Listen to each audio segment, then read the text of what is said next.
नमस्कार. ठाण्यातला हा मालवणी महोत्सव पाहिला नाही तर तुम्ही 2026 चा बेस्ट फूड फेस्टिवल मिस कराल.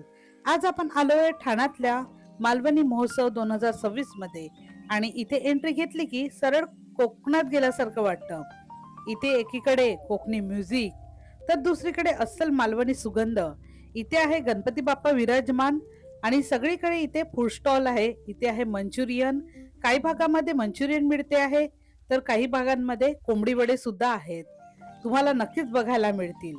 कोंबडी वडे, सोल कढी, अस्सल थाळी, मालवणी फिश, भांगडा, जवळा फ्राय, वेगवेगळ्या प्रकारच्या फिश तुम्हाला इथे चाखायला मिळतील. पापलेट भरपूर दिसतायत आणि चवीला सुद्धा भन्नाट लागतात. तसेच तुम्ही इथे जवळा पाव किंवा मग सोलकढी नक्की ट्राय करू शकता. अगदी कमी तेलात फ्राय करून इथे मस्त जेवण होतं पोटभर. अगदी कोकणात गेल्याचा आनंद मिळतो. वेगवेगळ्या फिश तुम्हाला इथे बघायला मिळतील. इथे तुम्हाला वेगवेगळ्या प्रकारच्या फिश थाळ्या बघायला मिळतील. इथे आहे पापलेट फ्राय, इथे आहे बोंबील फ्राय, तसेच वेगवेगळ्या प्रकारचे स्टार्टर आहे, भेजा फ्राय आहे, तसेच खिमा पाव आहे.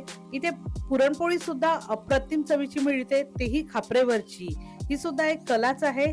त्यामुळे नक्की इथे तुम्ही व्हिजिट करू शकता. वेगवेगळ्या प्रकारचे स्टार्टर इथे तुम्हाला बघायला मिळतील. वेगवेगळी थाळी आहे. जसं इथे मालवणी फिश थाळीमध्ये भाकरी, भात, रस्सा आणि मसाल्याची ती झणझणीत केक. इथे आहे ड्राय फिश, सुके बोंबील, सुके फिश सगळ्या तुम्ही वर्षभर तुम्ही साठवून ठेवू शकता. इथून घेतले तर तुम्हाला कधी नसेल घरी तरी हे यूज करून तुम्ही भाजी बनवू शकता. अशाच वेगवेगळ्या प्रकारच्या फिशचा स्टॉल सुद्धा आहे इथे. बोंबील फ्राय आहे, जवळा आहे, वेगवेगळ्या प्रकारच्या सुक्या फिश आहेत. नक्की ट्राय करू शकता आणि घेऊ शकता. व्हिडिओ आवडला असेल तर व्हिडिओला लाईक करा, शेअर करा आणि अशाच फूड फेस्टिवलसाठी फॉलो करा आणि नक्की सबस्क्राईब करा. थँक्यू.